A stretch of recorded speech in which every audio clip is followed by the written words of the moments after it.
Hello, friends, and happy Friday to you. I'd like to follow up on yesterday just a bit.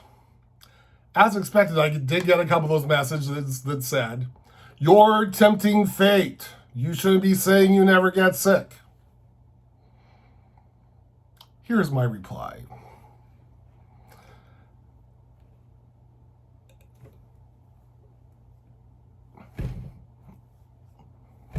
As I mentioned yesterday, I haven't, two illnesses that, really put me out of commission outside of little annoyances. What would be better to say? "Oh my God, I'm so scared I'm going to get this," ooh, and run around freaked out? Frankly, folks, I don't need anything else on my list of things to freak out about and to worry about, because I've got stuff that could keep me worried for years. So why add this to the list? When I look at the data, so worldwide, I heard this morning there was 300,000 deaths worldwide out of 7 billion people. Those chances are pretty slim. What's the United States at now? 20,000 out of 330 some million people. Okay.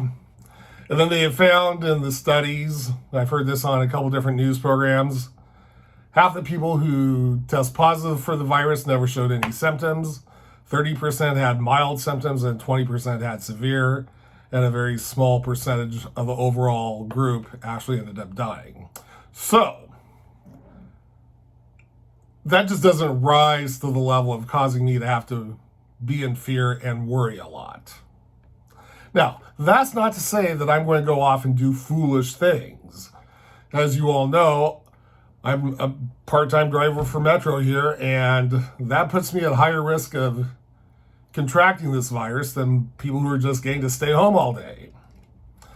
And I'm making sure that I'm following some smart things. I don't hang out at the base with the other drivers and stuff like that. I go inside and get out to the bus. Once on the bus, I clean up my area and pretty much just stay there, because I am not walking beyond that safety strap. In the front part of the buses, they have the spot for people in wheelchairs and the elderly people who need, the bus to, be knelt down or a ramp or something. That's all that gets in that area. And outside of that, no contact with people. I mean, it's like anyone breaches that safety barrier, I'm out the door. Stopping the thing and out the door on the phone saying, "Come clean up after this." That's how I am. So I think I'm doing pretty good on that. Knock on some wood again. So it led me to start thinking too yesterday about, what kind of universe do we believe in? Or do you believe in, or I believe in? You can believe in a kind, benevolent universe that always has your back, that's always trying to do good for you. Or you can believe in the gotcha universe. A universe that's always looking to trip you up, screw you over, and stuff like that. Which universe do you want to be part of? A few years ago, a friend of mine made some comment to me. I was awfulizing on something, and she goes, "Well, I just don't know why you're so worried, because everything always works out just fine for you." I went, you're right. Everything always does just work out fine.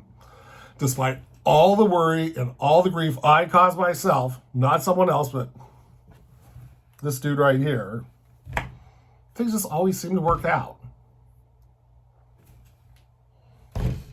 So, I had to itch my nose there.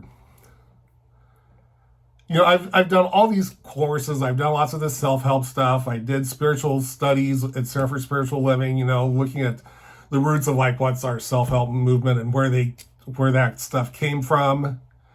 And it's all rooted, in ancient wisdom. It's like what you focus on is what you see. So if you're focusing on, debt, I've got too much, debt's killing me, well, guess what you're getting? More debt. If you want to focus on love, say love's coming to me, affirm love, you're going to start getting some love. And so when I say I never get sick, I'm just saying, stay back. Not here. And, okay, so what if you do get sick from this? I get sick from it. I'll have to fight like heck to recover. And I have to believe that everything is going to continue to work out for me. Because I've lived the other way too long.